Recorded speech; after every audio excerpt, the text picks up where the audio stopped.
Welcome back, everyone, to another reaction video. Well, I just got back from New York City, where I was there to film some more episodes for a TV show on the History Channel.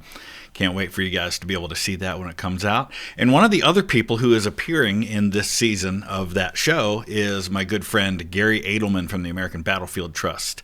And the American Battlefield Trust, many of you, if you've been around, you know this is an organization that I passionately support.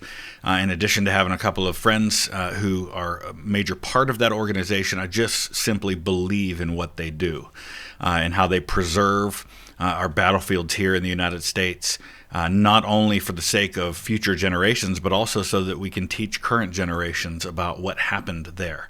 So we're going to take a look at one of their videos today. This one came out not too long ago. It's about the Battle of Franklin. It's an animated battle map. I visited the Franklin battlefield a couple of months ago. I've had the privilege of walking these grounds. I filmed some episodes for upcoming videos on stories of the Civil War.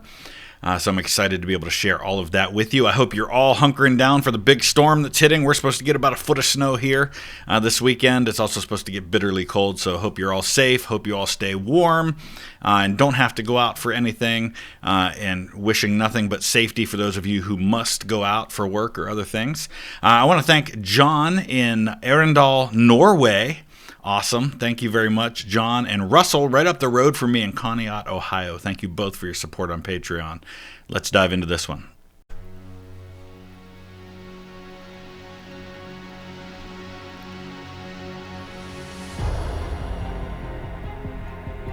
September 1864. General William T. Sherman's armies seize Atlanta. Jubilant federal soldiers encamp around Atlanta, confident that victory lay ahead. Atlanta's capture all but assures President Abraham Lincoln's re-election, which guarantees the prosecution of the war to its end. So a lot of what happens in the Western theater, which in terms of the American Civil War, the Western theater is basically everything that's not Virginia. Virginia, Maryland, Pennsylvania. Everything else is pretty much the Western theater. And then you have the real West, which you go west of the Mississippi, and that's not the Western theater anymore. That's the Trans-Mississippi theater. So the West is really, the Western theater is what we're talking about: Mississippi, Tennessee, Georgia, Alabama, Louisiana. And most of what's going on for these first couple of years of the war, for a good majority of the war, is it's about cutting off supplies. It's about taking railroad junctions. It's about taking ports. So New Orleans, Vicksburg, Corinth, Memphis, and now Chattanooga and Atlanta. These are all vital to cutting off and eventually starving the Confederacy into submission as part of what was called the Anaconda Plan. And Atlanta is not a major city in the Confederacy, but it is a major rail hub for the Confederacy.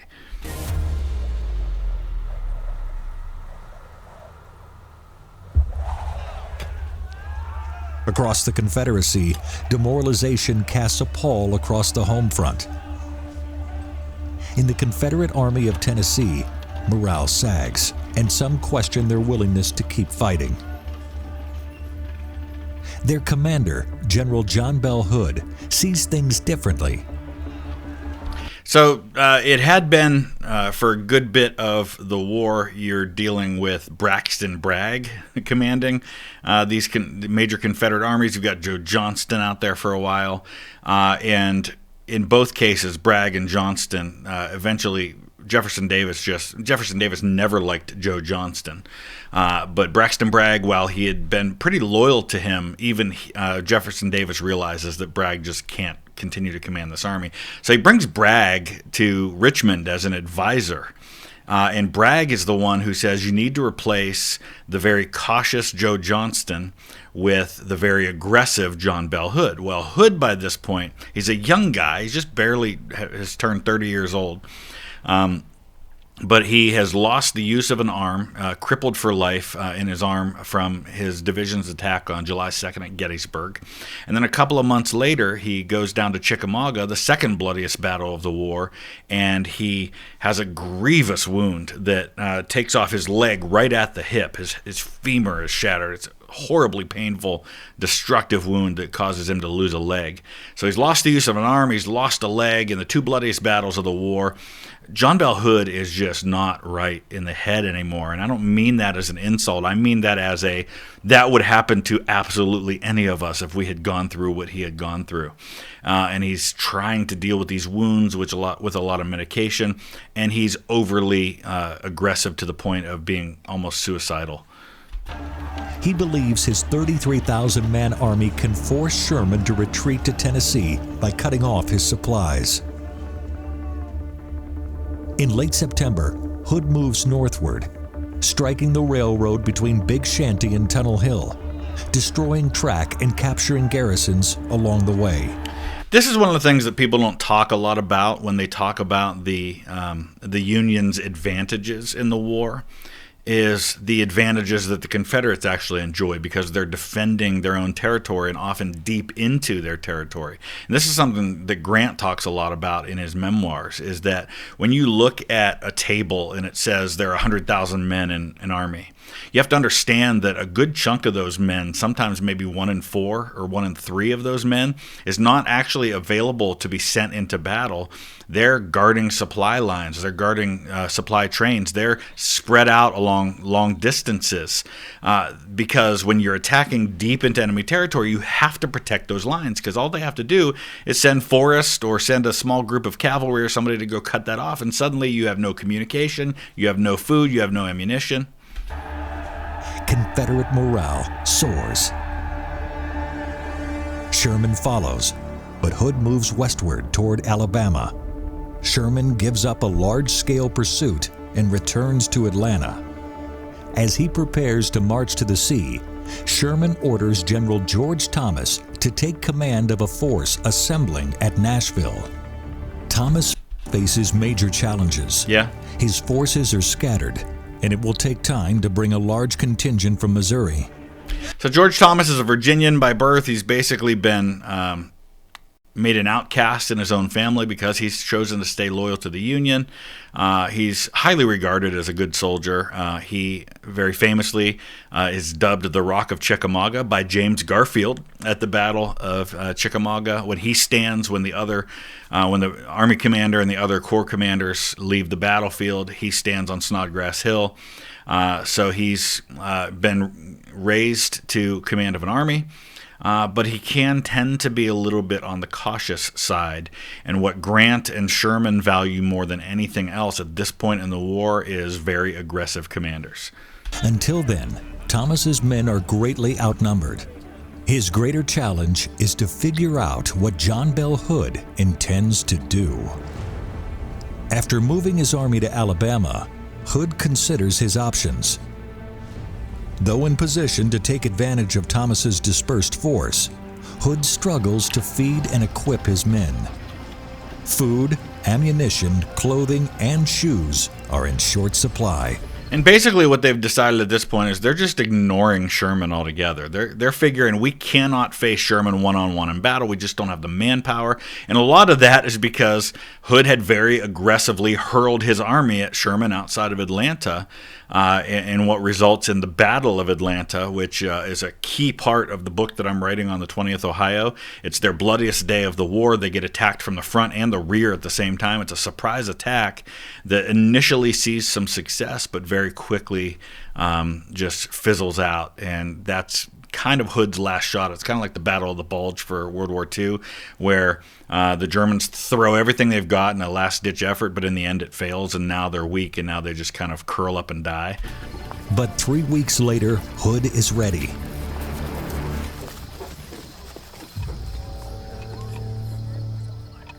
His army crosses the Tennessee River with visions of reclaiming the state and turning the tide of the war. A large portion of Thomas's army, under General John Schofield, totaling about 30,000 men, marches to Columbia, Tennessee, and assumes a strong defensive position around the town.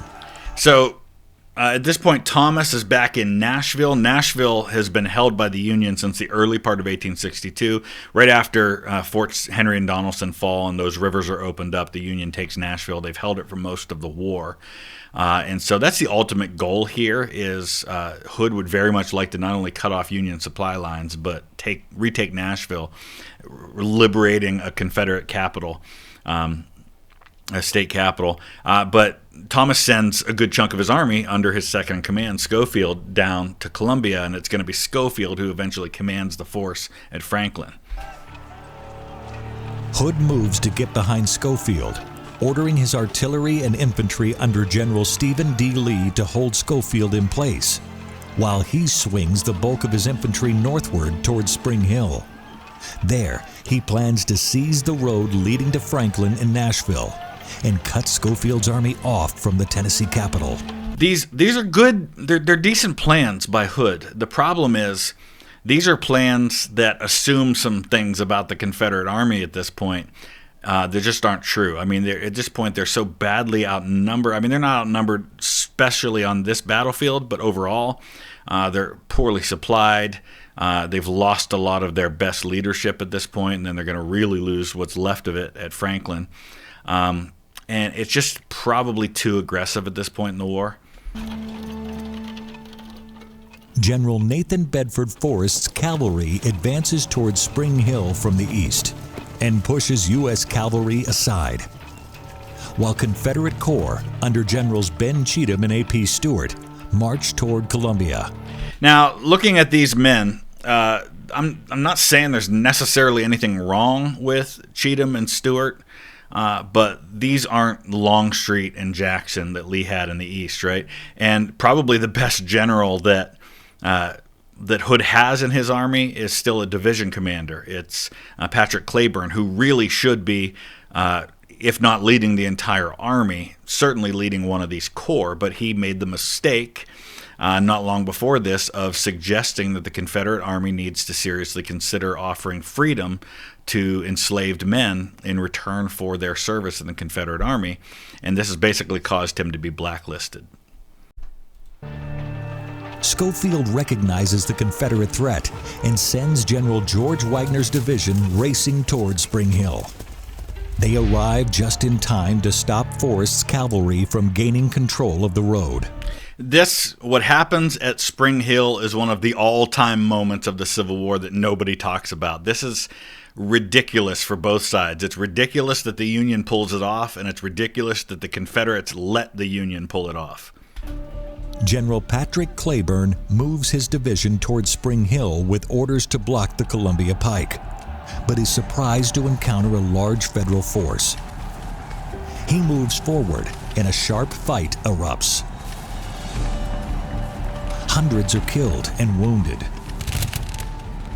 Under orders from General Hood, General William Bates' division moves toward the Columbia Pike, but Cheatham worries about the distance between his two divisions and orders Bates to connect with Cleburne's left flank. Confused by the situation, Bates seeks clarification of his orders.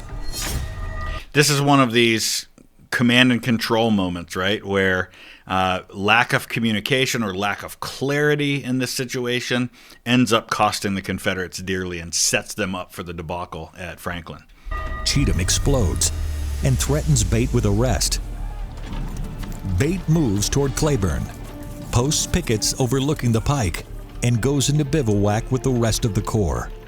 General Stewart's corps advances northward to block the pike north of town, but in the darkness and confusion, goes into camps several hundred yards from its objective. General Schofield evacuates the Columbia area and boldly moves up Columbia Pike with the balance of his army. They literally march within yards of the Confederate army and slip right past them. And marches right past the Confederates encamped at Ripa Villa. It's nuts. Absolutely nuts. The Federal troops, with their hearts seemingly in their throats, see Confederate campfires and hear men talking as they move up the road. There's no way that thousands of men like this march that close to you and you don't hear it happening. I mean, they had to know what was going on. In one of the most stunning events of the Civil War. Confusion in the rebel command allows the escape of a massive federal force. Crazy. As day breaks on November 30th, a frustrated Hood meets with his subordinates after realizing that Schofield passed by during the night. Hood hopes that he has one more chance to catch Schofield before he gets to Nashville. So you have to think about all of this now because this has happened, this causes a already hyper-aggressive Hood to become determined that he's not going to let this happen again. He is not. The whole point here is don't let Schofield get back to Nashville. Nashville is heavily fortified. There's more Union troops there. And so you have to do what you can to keep the numbers even. So you've got to destroy this part of the Federal Army before they can get back to Nashville. And you've missed an opportunity to do that. And so now he's going to be even more determined not to let it happen again. And that's going to cause him to make a major mistake in attacking at Franklin. Wagner's division guards the rear of Schofield's column, while the rest of the weary army continues northward toward Franklin. Upon arrival, Schofield learns that the bridge across the Harpeth River needs repair before his men can cross. Now take a look at this. If you are Schofield and you don't have a bridge to cross and everything's been about speed, you're trying to fall back, hurry up and get to Nashville, combine the forces, give yourself that benefit. Your guys are exhausted and now you've got to stop and wait. What do you do if you are Schofield? Well, look at what you've got going for you. You've got the Harpeth River and this beautiful spot right here. Well, just dig in right here, right? And then give yourself time. He orders a halt. Men in blue prepare defensive positions on the outskirts of town in case the Confederates attack.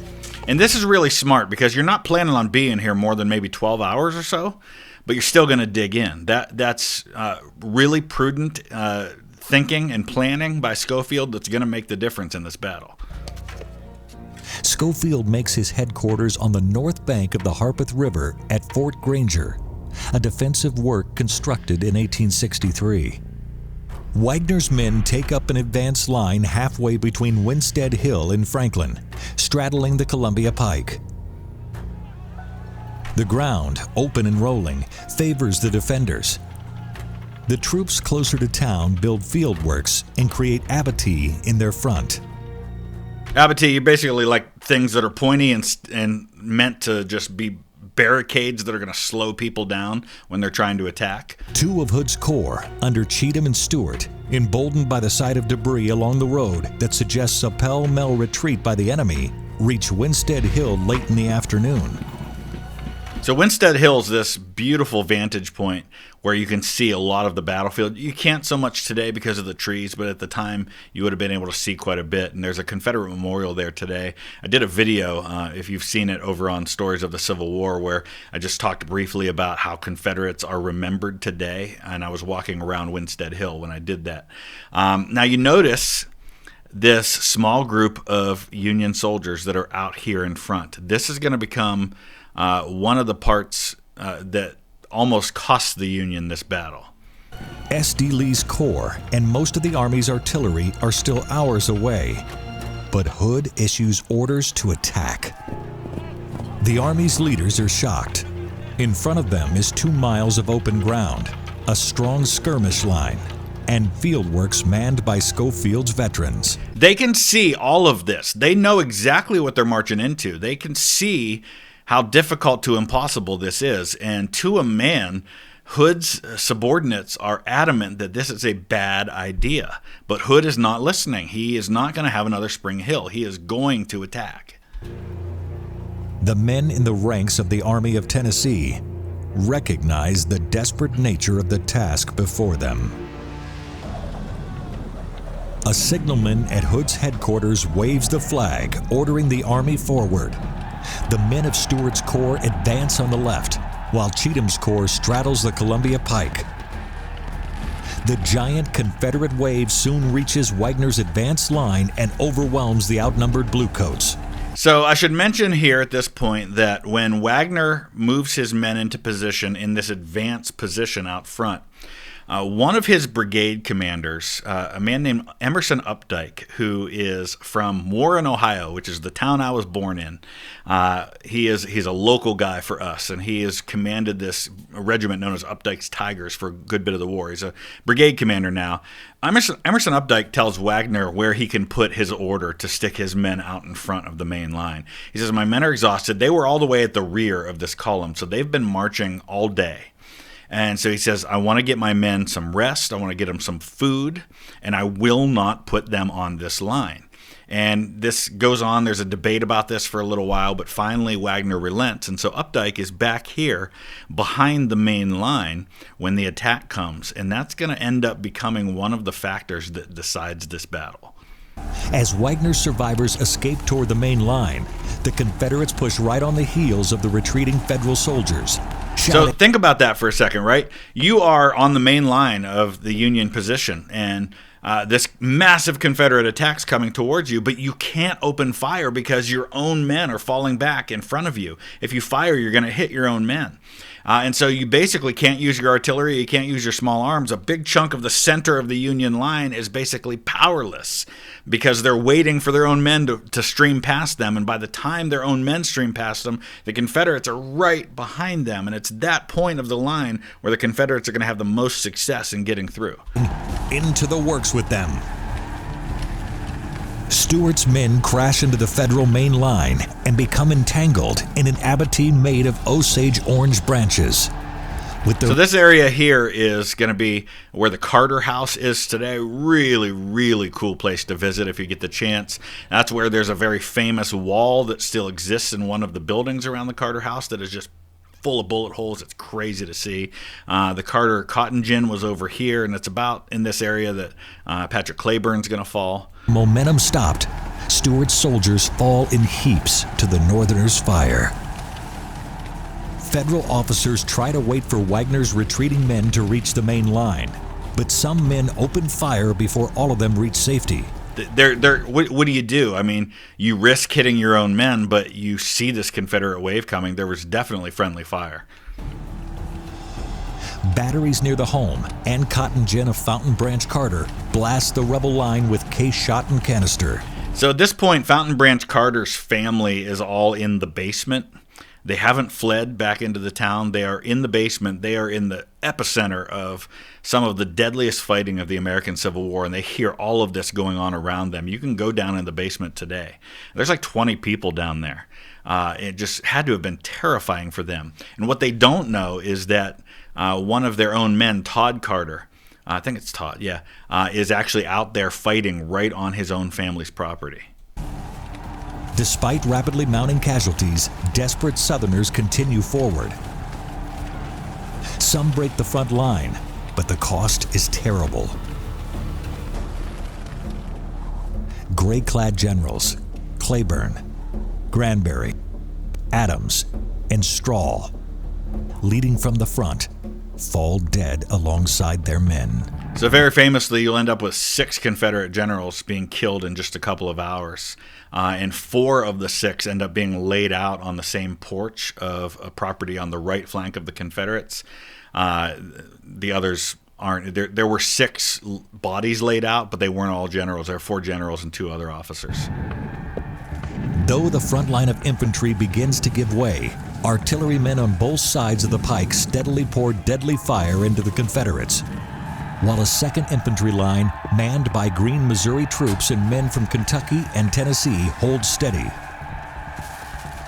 A brigade of stalwart veterans of the Army of the Cumberland sweeps forward to steady the line. So remember I talked about Updike earlier. He refused to put his men out there on the line. They would have probably been run off by this point, but because they're sitting back behind the line when this attack comes, they're fresh and they're in the perfect position for a counterattack. And Updike doesn't wait for orders, he just goes.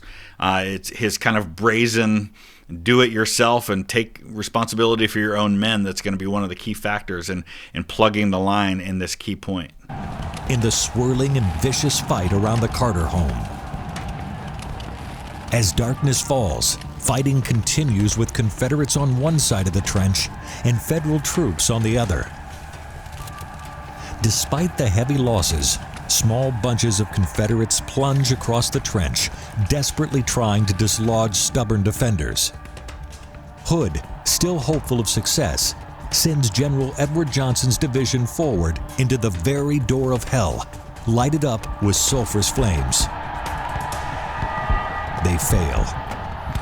This and also that same year, the Mule Shoe at Spotsylvania, probably some of the absolute worst fighting to have been a part of during the American Civil War. Just vicious stuff, bloody in a small area. I can't imagine.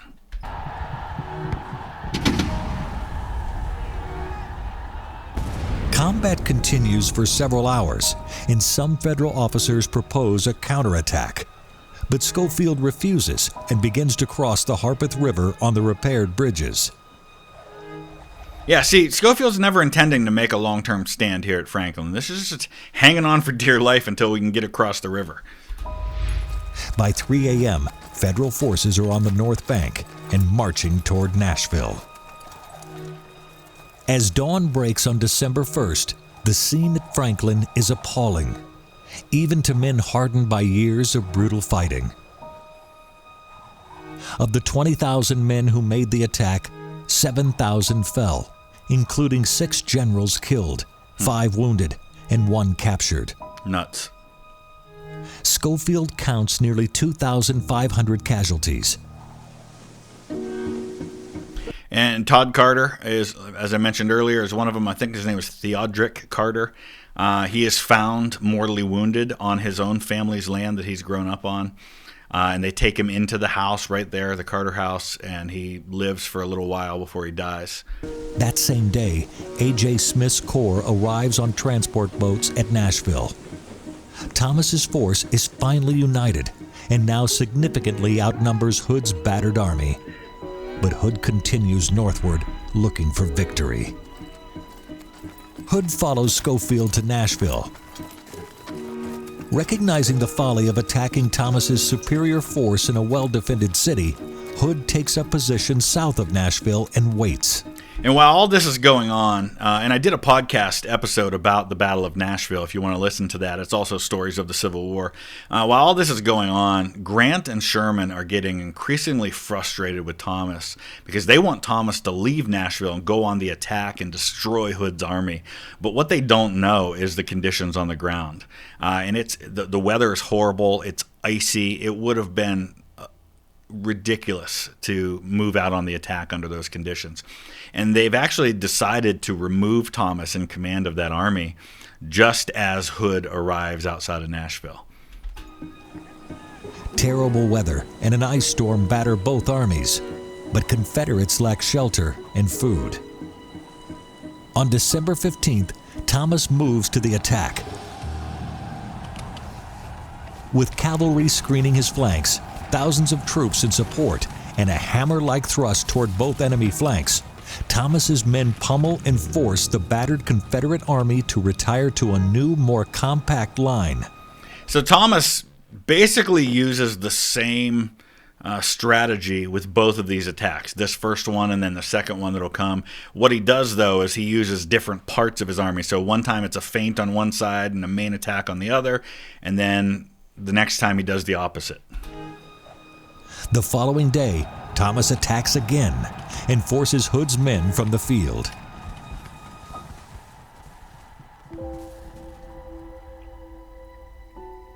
With 6,000 more casualties added to the rolls, the Army of Tennessee had lost more than 50% of its soldiers in recent months. I mean, Hood just basically, there's nothing left of his army. There ceases to be a real effective fighting force in the West. Joe Johnston's going to be giving command to try and slow Sherman down, but there's really nothing that can be done at this point. The end of the Civil War is but a mere question of time. Yeah.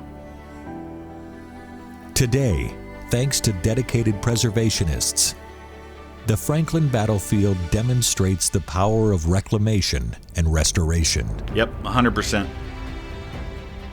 Beautiful battlefield. Also one of the few battlefields where you can go, and you can go to Carnton, which is this place where these generals were laid out on the porch. and you can tour the house. It was used as a field hospital. You can see the blood stains in the floor still, and you can go out and see the Confederate cemetery where most of the dead from Franklin are buried. And unlike most Confederate cemeteries, most of the dead are identified, and you can see exactly who's buried where. That's unusual on a Civil War battlefield. Visit the Carter House. Carnton. There's Carnton. Oh, Winston. amazing. Really, really highly recommend the Franklin battlefield. Definitely visit. Hill, Fort Granger, Rippavilla, and Fort Negley to ponder the impossibility of what transpired in the Civil War's terrible final months. All right, as always, American Battlefield Trust does a fantastic job with their stuff. Please check them out. Consider supporting them. I'm proud to support the American Battlefield Trust. And if you want to check out more of their content, they've got some amazing Civil War content. I'll put the link down in the description. You can go to the original video. And definitely check out Stories of the Civil War, whether it's my YouTube channel, Stories of the Civil War, or the podcast. Links to both in the description. I want to thank Jordan from Fort Smith, Arkansas, and Max in Quebec, Canada, for your support on Patreon. Couldn't do it without you. Thank you. Stay safe, everybody.